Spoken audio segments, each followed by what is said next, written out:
لماذا يا عريفي أيها الكذاب، أيها الكذاب، لماذا تجلس على الفضائيات لتقول روايات مزورة لتصنعوا من عمر بن الخطاب أسطورة؟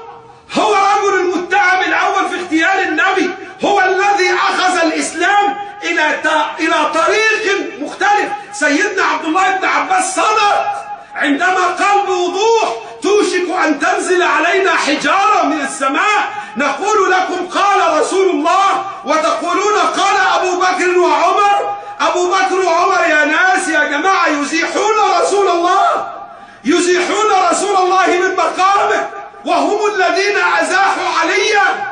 إذا كل واحد يجب أن يعرف ما مقام أبي بكر وعمر. أبو بكر وعمر هم الذين أضلوكم، هم الذين أخرجوكم من طريق أهل البيت. لابد أن يعرف كل مسلم هذا. عمر وأبو بكر هم سبب ما نحن فيه. أي تزوير بعيد عن هذا سنحاربه وسنظل نفضحه وسنظل نعلم الأمة كلها ماذا صنع عمر وأبو بكر بالإسلام. إن عمر بن الخطاب قصة إسلامه تزوير، قصة هجرته تزوير، محاولته اغتيال رسول الله لا تذكر. يقول على سيدكم ونبيكم قبل الوفاة ب3 أيام، يقول الرسول: ائتوني كما ورد في البخاري ومسلم، ائتوني بكتاب أو بقرطاس أكتب لكم كتابا لا تضلوا بعدي أبدا. يقول عمر: ما باله يهجر؟ يقول عن سيدكم رسول الله، يقول عنه يخرف، يقول عنه يهزي. هل يستحق من يقول عن سيدكم، من يقول على سيدكم رسول الله يقول عنه أنه خرف؟ هل يستحقون أن تترضون عليه؟ هل تقولون رضي الله عنه؟ هل تعلنون الولاء له على حساب علي بن أبي طالب؟ لو كنتم أمة محترمة لرجمتموه، لأنه سب نبيكم وسب رسولكم وأهانه قبل وفاة رسول الله ب3 أيام، ومنعه أن يكتب وصيته. وكان ابن عباس يبكي حتى تبل دموعه الحصى ويقول: الرزية، كل الرزية رزية الخميس. ما حال بين رسول الله والكتابة؟ من الذي حال بين رسول الله والكتابة؟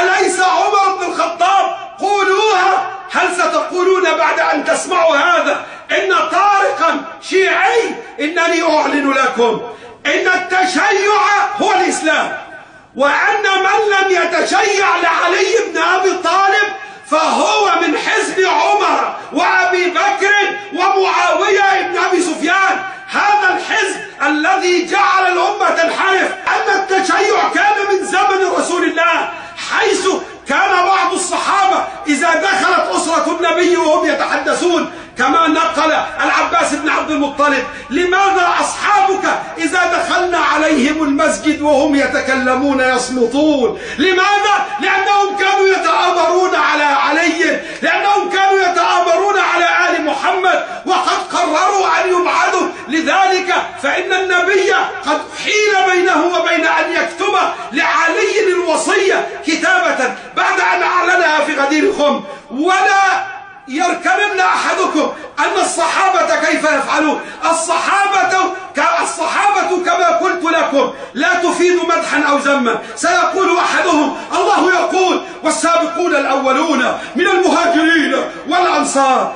أنا أريد أن أسألكم: عندما قاتل معاوية عليا وسبه، هل قال إن عليا من السابقين الأولين من المهاجرين والأنصار؟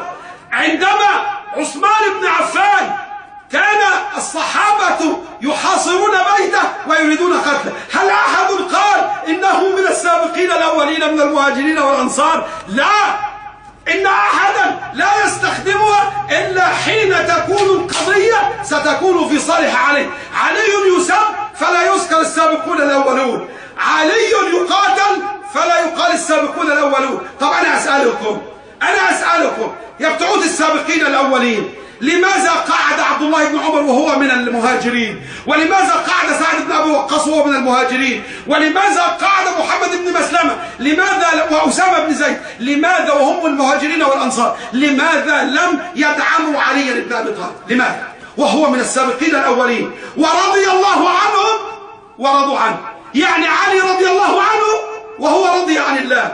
طيب لماذا لم يقفوا معه؟ لماذا قالوا لا نقاتل؟ هذه فتنة، لا نقاتل مع أحد، إنكم مزورون، إنكم تاريخ من التزوير، صنعكم الكبار القدامى الذين منعوا كتابة حديث رسول الله بحجة إيه؟ أن حديث رسول الله قد يختلط بالقرآن، هم يضربون القرآن نفسه. لماذا؟ لأن لو أن كتابة الحديث تعني أنه يمكن أن يختلط بالقرآن يبقى القرآن ليس معجزا بلفظه، لأن ممكن تقرأ الحديث تفكره قرآن، يبقى أين الإعجاز؟